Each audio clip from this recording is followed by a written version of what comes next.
Assalamualaikum warahmatullahi wabarakatuh. Kembali lagi ke channel Agus Senteng. Kali ini saya akan menjelaskan tentang kastrasi atau perajangan pada buah sawit yang berumur 2 atau 3 tahun yang biasa kita kenal dengan buah pasir. Sebenarnya buah pasir ini adalah buah pertama dalam pembuahan kelapa sawit itu sendiri. Namun kastrasi ini memang harus dilakukan atau peruningan pada buahnya, bukan pada batangnya atau pelepahnya atau pelepah seperti ini. Jadi lakukan adalah buah pada sawit baru, baru hidup ya, atau baru berbuah pada sawit tersebut. Nah, kenapa dilakukan demikian? Dikarenakan proses ini agar membentuk sebuah batang tanaman kelapa sawit yang besar, agar nanti setiap sisinya itu penuh dan banyak, ya kan, gitu.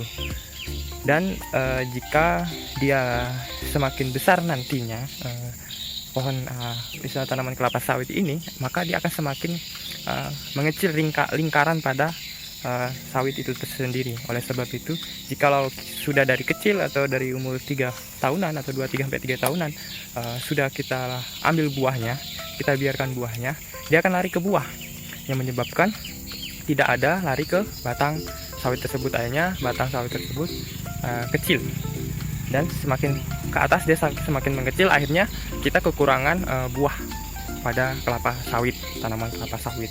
Nah, banyak contoh sudah di YouTube dimanapun bagaimana cara kastrasi. Nanti saya akan tunjukin untuk video selanjutnya. Saya akan menjelaskan dulu, deskripsikan apa itu kastrasi dan bagaimana sih hasil dari kastrasi itu sendiri. Nah, saya akan menunjukkan satu pohon yang sebenarnya tidak kastrasi, cuma karena memang dia waktu pertumbuhannya memang tidak ada buahnya, dan ini sangat bagus saat kita nanti selanjutnya kita lakukan pemupukan buah, ya kan.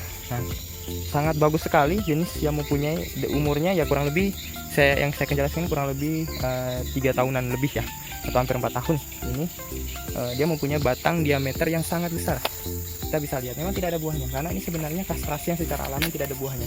Kita bisa melihat ini punya batangnya lingkaran yang lumayan besar, dan nantinya lingkaran ini akan menjadi dasar kita bisa melakukan pemupukan, ya kan. Dia akan mempunyai banyak lebat buah pada sekeliling sawit itu sendiri. Nah, kita bisa lihat ini sangat besar ya, umur kurang lebih 4 tahun, ya kan, punya diameter yang besar, dengan dia tinggal kita memenuhi pupuk pada batang itu sendiri. Nah, ini setelah dilakukan pemupukan beberapa bulan yang lalu, kita sudah menemukan buah, ya kan, kita sudah menemukan satu buah.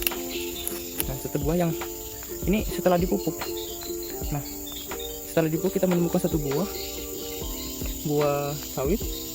Nah, kita setelah lanjut lagi beberapa bulan kemudian, kita menemukan kembali bakal bunga atau buah pada sawit ini sendiri. Kita bisa lihat ini bakal buahnya. Jadi sangat efektif kita anjurkan untuk melakukan kastrasi agar untuk menekan pertumbuhan yang tidak normal atau pertumbuhan yang pada umumnya dan mempunyai batang yang berdiameter yang sangat besar ya. Dan kita bisa lihat lagi mana sih pohon-pohon yang mempunyai sistem kastrasi. Kita lakukan kastrasi dan sebagainya, dia akan menghasilkan buah seperti ini, teman-teman. Seperti ini. Ini buahnya setelah kemarin saya melakukan pruning. Nah, buahnya banyak, ya kan? Karena dulunya ini tidak ada buah, karena tidak ada istilahnya pemupukan buah, lebih kayak pemupukan bantang, mempunyai saya menggunakan pupuk tunggal. Namun setelah saya melakukan kastrasi dan sebagainya, saya menghasilkan buah sawit yang bumbunya banyak ya, seperti ini. Dan ini sekarang sudah berbuah yang sangat lebat, punya lingkaran yang sangat besar, dan buahnya banyak ya.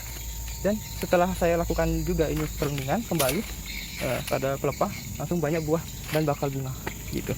Jadi proses-proses seperti ini sebenarnya berasal dari melakukan kastrasi pada tanaman kelapa sawit.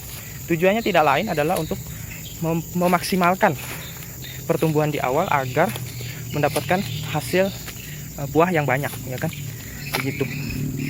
Jadi harapannya untuk teman-teman yang ingin baru bertani, pemupukan di awal memang perlu dilakukan secara intensif. Dan selain pemupukan, kita harus melakukan perawatan yang secara anjuran dari pemerintah, dari dinas yang terkait agar kita mendapatkan hasil panen yang mencukupi. Di lahan yang saya ini kurang lebih setengah hektar lebih atau kurang lebih setengah hektar, saya dapat menghasilkan tonase di awal saya melakukan pemupukan dan pruningan dengan sistem kastrasi tadi. Saya sudah kurang lebih hampir 1 ton. Ini di awal saya melakukan ini. Namun ada teman-teman yang di sana menggunakan bibit yang unggul ya. Kalau saya kan bibit cabutan ya kawannya. Saya saya mempunyai target yang dimana target ini kita bisa 1 ton bisa sampai 1 hektar bisa sampai 2, 3 apa bahkan 5 ton ya.